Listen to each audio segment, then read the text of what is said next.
আগামীকালের ভোটের নিরাপত্তা নিশ্চিত করতে আরও পুলিশ অফিসার নিয়োগ করা হচ্ছে। বিভিন্ন জায়গায় নির্দিষ্ট সংখ্যক পুলিশ আধিকারিক নিয়োগ করার সিদ্ধান্ত নিয়েছে নির্বাচন কমিশন।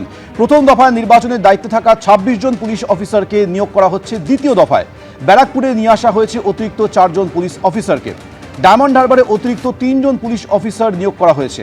হাওড়া এবং কৃষ্ণনগরে একজন, বারাসাত, বসিরহাট, বারুইপুরে অতিরিক্ত ২ জন পুলিশ অফিসারকে নিয়োগ করা হয়েছে। এ বিষয়ে আরো তথ্য দেবেন আমাদের প্রতিনিধি রুমা পাল, টেলিফোনে রয়েছেন। রুমা, বলে রাখি যে নিশ্চয়ই মনে থাকবে যে রবিবার রাতে কিন্তু জগদ্দলে সেখানে যেভাবে সংঘর্ষের ঘটনা ঘটে এবং নির্বাচন কমিশন কিন্তু রাতেই তাদের কাছে খবর আসে, একাধিক অভিযোগ আসে। সেক্ষেত্রে দেখা যায় যে থানাতে পাওয়া যাচ্ছে না, পুলিশ পাওয়া যাচ্ছে না, বা কাউকে ফোন করে পাওয়া যাচ্ছে না, এরকমটা কিন্তু কমিশনের তরফ থেকে বলা হয়। সেক্ষেত্রে আমরা কালকে কি দেখলাম, কালকে দেখা গেল যে ২৬ জন অতিরিক্ত পুলিশ অফিসারকে পাঠানো হচ্ছে বিভিন্ন পুলিশ কমিশনারেট এবং পুলিশ জেলায়। এবং এই পুলিশ অফিসাররা বিভিন্ন অন্য জেলা থেকে আসছেন, যেখানে হচ্ছে তোমার একেবারে প্রথম দফা নির্বাচন হয়ে গিয়েছে। সেক্ষেত্রে জানি রাখি, যেমন ব্যারাকপুর পুলিশ কমিশনারেটেই আনা হচ্ছে আইপিএস র্যাঙ্ক সহ WBPS র্যাঙ্কের ৪ জন অতিরিক্ত পুলিশ অফিসার অন্য জেলা থেকে। আর যেসব জেলায় প্রথম দফা নির্বাচন শেষ হয়েছে সেখান থেকেই কিন্তু অতিরিক্ত পুলিশ অফিসার আনা হচ্ছে। যেমন হাওড়া পুলিশ কমিশনারেট এবং কৃষ্ণনগর পুলিশ জেলায় ১ জন করে, মোট ২ জন অতিরিক্ত পুলিশ অফিসার। বারাসাত, বসিরহাট, বারুইপুর ২ জন করে, মোট ৬ জন অতিরিক্ত পুলিশ অফিসার। পূর্ব বর্ধমানে ২ জন, চন্দননগর পুলিশ কমিশনারেটে, Howrah rural, Hooghly rural, Ranaghat police জেলায় ২ জন করে, মোট ৬ জন। ডায়মন্ড হারবারের ২ জন আইপিএস সহ ১ জন WBPS। সুন্দরবন পিডি, বনগাঁ পিডিতে ১ জন করে, মোট ২ জন অতিরিক্ত পুলিশ অফিসারকে দ্বিতীয় দফা নির্বাচনের জন্য এনেছে নির্বাচন কমিশন। এবং জানিয়ে রাখি, যেহেতু দ্বিতীয় দফার নির্বাচনও কিন্তু অনেকটাই বলা যেতে পারে একটা চ্যালেঞ্জ, কারণ প্রথম দফা নির্বাচনে দেখা গিয়েছিল বুথের বাইরে বেশ কিছু জায়গায় ঝামেলা হলেও বুথের ভেতরে কিন্তু কোনো রকমের কোনো ঝামেলা হয়নি বা কোনো রিপোল হয়নি, যেটা বারবার কিন্তু নির্বাচন কমিশন বলছিল যে বুথের ভেতরে যদি কিছু হয় সঙ্গে সঙ্গে রিপোলের তারা কিন্তু নির্দেশ দেবেন। সেক্ষেত্রে দ্বিতীয় দফার নির্বাচনও কিন্তু খুব চ্যালেঞ্জ, কারণ একদম নির্বাচনের আগেই দেখা যাচ্ছে বেশ কিছু জায়গা থেকে একাধিক সংঘর্ষের ঘটনা বা একাধিক হিংসার ঘটনা সামনে আসছে। কিন্তু এই চ্যালেঞ্জের মুখোমুখি থাকার জন্যই কিন্তু অতিরিক্ত পুলিশ অফিসার নিয়ে আসা হচ্ছে বিভিন্ন কমিশনারেটে এবং পুলিশ জেলায়, যাতে কিন্তু এই ধরনের কোনো ঘটনা ঘটলে সঙ্গে সঙ্গে সেটা মোকাবিলা করা যায়। তবে এখন দেখার দ্বিতীয় দফার নির্বাচনের আগে কিভাবে ভোট হচ্ছে এবং কিভাবে প্রথম দফার নির্বাচনের মতনই একদম দ্বিতীয় দফার নির্বাচনে বুথে বুথে যদি সমস্ত এই ধরনের নিরাপত্তা রেখে যদি এই ভোট হয়, তাহলে অবশ্যই শেষ হাসিটা কিন্তু কমিশনই হাসবে। ধন্যবাদ। প্রথম দফায় আপনারা দেখেছেন একেবারে কড়া নিরাপত্তায় ঘিরে ফেলা হয়েছিল এবং সেখানে কিন্তু মোটের উপর শান্তিপূর্ণভাবে প্রথম দফার নির্বাচন হয়ে গিয়েছে। সবথেকে বড় চ্যালেঞ্জ এবার হচ্ছে নির্বাচন কমিশনের কাছে সুষ্ঠু, অবাধ, রক্তপাতের নির্বাচন আগামীকাল তারা করাতে পারবেন তো। 2321 কোম্পানি কেন্দ্র বাহিনী থাকছে রাজ্য পুলিশ 38,297। প্রত্যেকটি বুথে কমপক্ষে হাফ সেকশন কেন্দ্র বাহিনী দেওয়া হচ্ছে। যেখানে 3টি করে বুথ রয়েছে সেখানে 1 সেকশন বাহিনী থাকছে, 5টি বুথ যদি হয় সেখানে 2 সেকশন বাহিনী থাকবে। কলকাতার ক্ষেত্রে 273 কোম্পানি বাহিনী থাকছে, ব্যারাকপুরে 160 কোম্পানি, ডায়মন্ড হারবারে 134 কোম্পানি, বারাসাতে 112 কোম্পানি, বারুইপুরে 161, হাওড়া গ্রামীণে 147 কোম্পানি, পূর্ব বর্ধমানে 260 কোম্পানি, কৃষ্ণনগরে 158 কোম্পানি, বনগাঁয় 62 কোম্পানি, বিধাননগরে 50 কোম্পানি কেন্দ্র বাহিনী।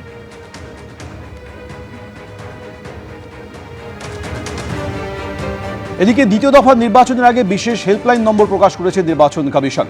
ওয়েস্ট বেঙ্গল সেক্টর ও রাজ্য ফোর্স কোঅর্ডিনেটর CRPF এর IG হেল্পলাইন নম্বর প্রকাশ করেছেন। ভোটের দিন কোনো সমস্যা হলে বা অভিযোগ থাকলে হেল্পলাইন নম্বরে জানানো যাবে। 2টি মোবাইল এবং একটি ল্যান্ডলাইন নম্বর প্রকাশ করা হয়েছে। মোবাইল নম্বর দুটি হল 8420272101 এবং 8420272343।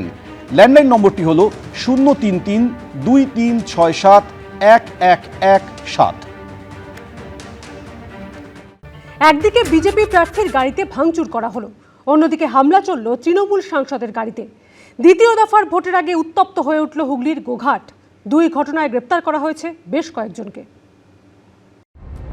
বিক্ষিপ্ত অশান্তির মধ্যে মোটের উপর শান্তিতে মিটেছে প্রথম দফার ভোট, কিন্তু দ্বিতীয় দফার আগেই ফিরল সেই অশান্তির ছবি। একদিকে বিজেপি প্রার্থীর গাড়িতে ভাঙচুর, অন্যদিকে তৃণমূল সাংসদের গাড়িতে হামলা। মারো মারো ভাই মারো মেরে দাও মারো মারো মারো মারো ছেড়ে বেরি চলো চেষ্টা করে চ বেরি চ চ বেরি চ চ বেরি চ চ বেরি চ বেরি চ বেরি চ। একই দিনে একের পর এক ঘটনায় রণক্ষেত্রের চেহারা নিল হুগলির গোঘাট।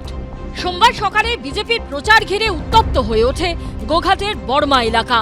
এদিন সেখানে প্রচারে যান বিজেপি প্রার্থী প্রশান্ত দিগার। সেই সময়ই সংঘর্ষে জড়িয়ে পড়েন বিজেপি ও তৃণমূলের কর্মী সমর্থকরা। ভাঙচুর চালানো হয় বিজেপি প্রার্থীর গাড়ি সহ একাধিক গাড়িতে।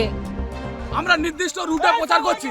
আমাদের ছেলেরা যখন বড়মা গ্রামে ঢুকে এখানকার জেহাদিরা তৃণমূলের জেহাদি যারা আছে সেই জেহাদিগুলো একেবারে হামলা করে 7 থেকে 8টা 4 চাকাকে একেবারে ভেঙে চুরমার করে দিয়েছে। যে গাড়িগুলো এগুলো প্রচার এসছে প্রত্যেকটা গাড়িতে লোহার রড বাস এবং বম চার্জ করতে করতে আমার গ্রাম ঢুকছে।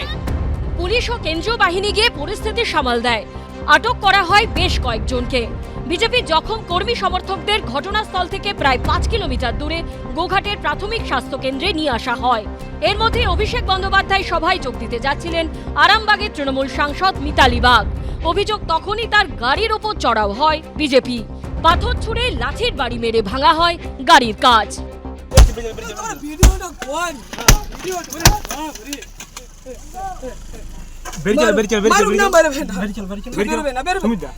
তাড়াতাড়ি রেখে ফোন কর।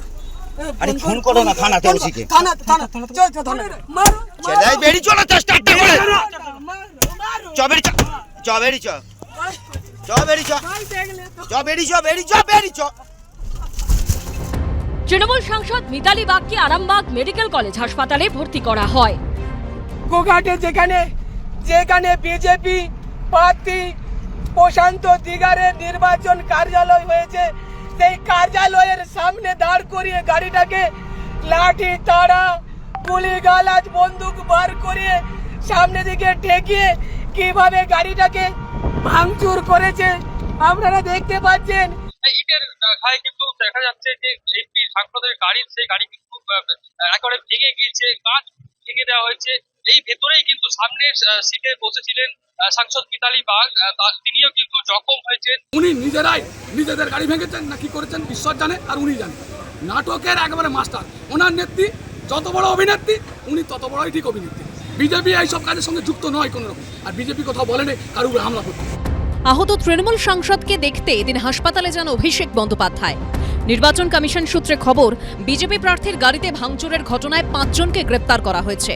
সূত্রের খবর, তৃণমূল সাংসদ মিতালি বাগের গাড়িতে হামলার ঘটনায় 3 জনকে গ্রেপ্তার করা হয়েছে বলে পুলিশ সুপারকে রিপোর্ট দিয়েছেন এসডিপিও।